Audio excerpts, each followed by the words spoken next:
Let me list out a few of the things that get attracted to a magnet. An iron nail, screws, the door of a fridge, the belt buckles, and so on. These are just a handful of objects that a magnet gets attracted to. What about the objects that do not get attracted by a magnet? Well, there are so many that we can find in your house. Clothes, wooden doors, wooden tables are to name a few. Or to be more specific, we will say that wood, fabric, and plastic do not get attracted to a magnet. But what exactly are these objects? Yes, they are non-metals. You wouldn't find any non-metallic object around you that will get attracted to the magnet. So can I say that all non-metals do not get attracted to a magnet? Not really. There are a few non-metals like oxygen that get attracted to the magnet, especially when oxygen is in liquid form. However, they get attracted to only powerful magnets and not the ordinary ones that we come across. So at this level, it is okay if we say that non-metals are non-magnetic. Non-magnetic means that they do not attract magnets.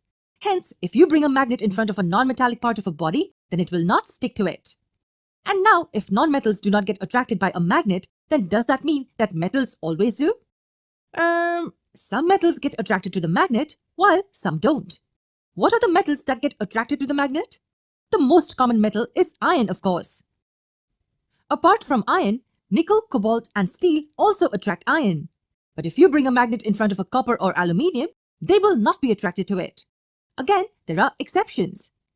Some of the metals like copper do attract to powerful magnets. But for small magnets, no attraction is observed. So we can say that the only metals that get attracted to a magnet are iron, nickel, cobalt, and steel. The materials that are attracted by a magnet are called magnetic materials. And the materials that are strongly attracted to a magnet are called ferromagnetic materials. Iron, nickel, and cobalt are ferromagnetic. If we bring a magnet in front of a cooker or a steel plate that we serve food on, then you will not find the attraction. But hold on, I just said that the steel is attracted to a magnet. So what is wrong with these things? These are made of stainless steel. And it is one specific type of steel. Not all the stainless steel materials attract magnets, but many do. Hence, we consider steel as magnetic.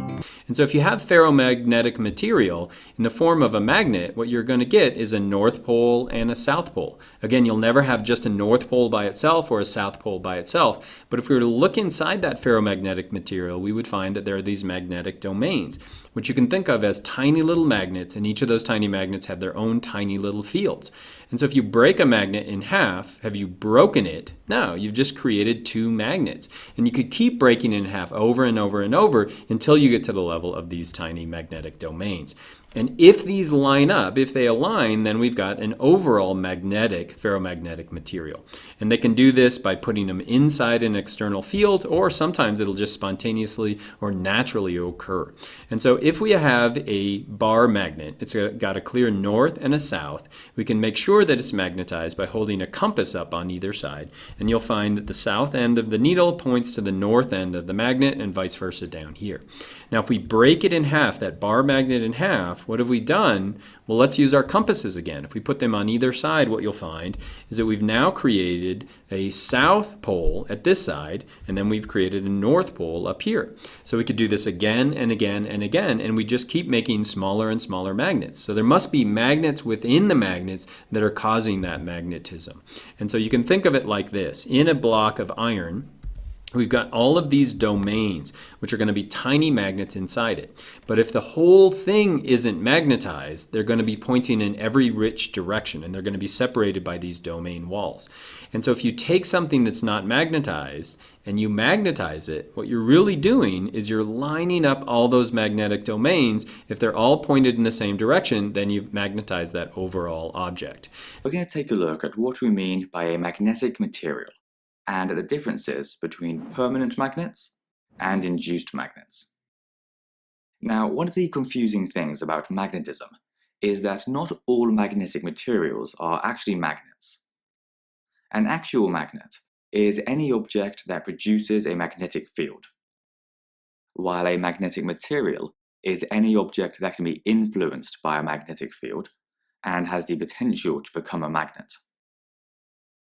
When we talk about which elements are magnetic, we're often referring to which ones are magnetic materials, not necessarily magnets. For example, even though nickel is a magnetic material, only some pieces of nickel will actually be magnets. The other common magnetic elements to know are cobalt and iron. And the alloys of these elements, like steel, also count as magnetic materials. And to help you remember this group, just remember that the first letters of each of the words spells NCIS. When we think about magnets, like a common bar magnet, what we're really thinking about are permanent magnets, which produce their own magnetic field all the time.